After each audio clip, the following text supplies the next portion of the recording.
What we have to understand about the entertainment industry is you have these underlying connections when it comes to certain events that play out in regards to certain tragic deaths or, any sort of event.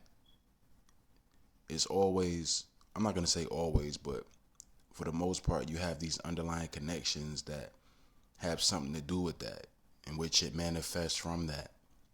Like, for instance, Chris Paul, who used to play for the Suns, in 2021, when he was playing for the Suns against the Milwaukee Bucks in the NBA Finals, there was an underlying connection to that. There was a commercial years prior where, Chris Paul, he does his little State Farm commercials, and in the commercial, he's in his garage, and he finds a deer in his garage, and the deer is pretty much messing up his garage. That represented his loss to the Milwaukee Bucks in the NBA Finals, the deer. Right, so that was the underlying connection.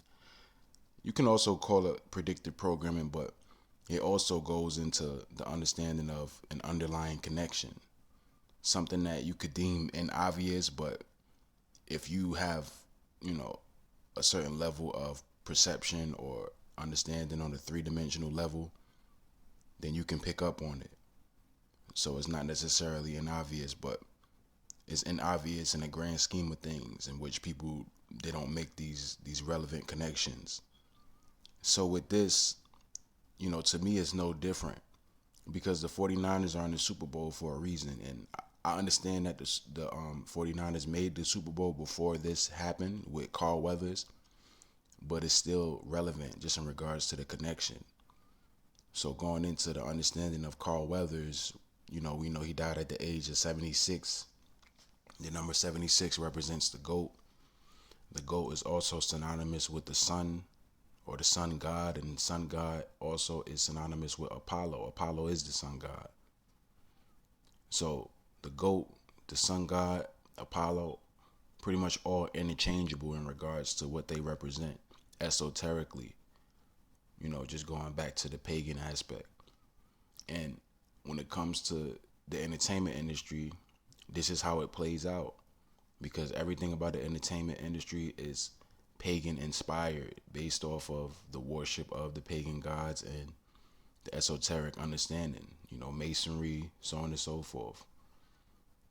Comedicism, all that stuff is all a part of the entertainment industry. Sacrifices, so on and so forth.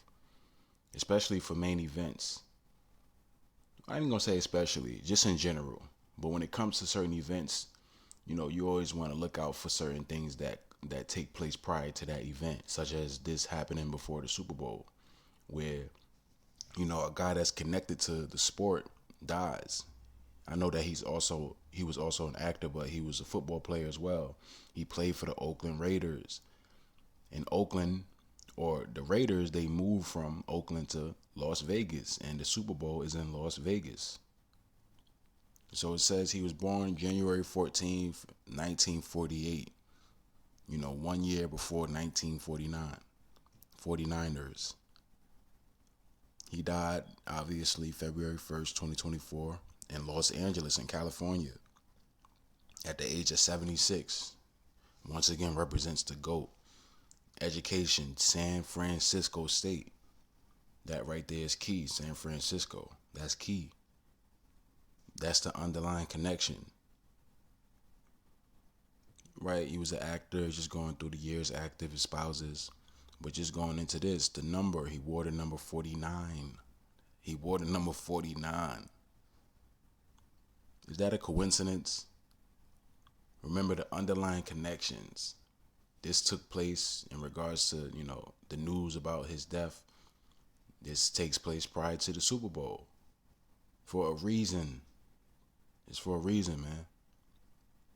He played for the Oakland Raiders. Oakland Raiders now, the Las Vegas Raiders. So if the 49ers happen to win the Super Bowl, you know, I'll understand it more when it comes to the overall connection. It'll be more understood just in regards to the obvious.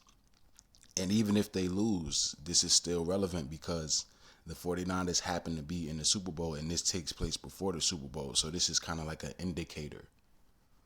So it can be indicative of them winning or just indicative of the Super Bowl in general, being that Carl Weathers, he he played for the Oakland Raiders, and the Oakland Raiders just so happened to be in Las Vegas, and the Super Bowl in 2024 just so happened to be in Las Vegas, and he dies in the year of 2024 before the Super Bowl. So you have these underlying connections. Another underlying connection in 2011, I guess you could call this predictive programming as well, but you had Tyga, that video, Young Kobe. If you look at that video, that pretty much tells you what would take place with Mr. Kobe Bryant in 2020. The underlying connection as well as the understanding of predictive programming.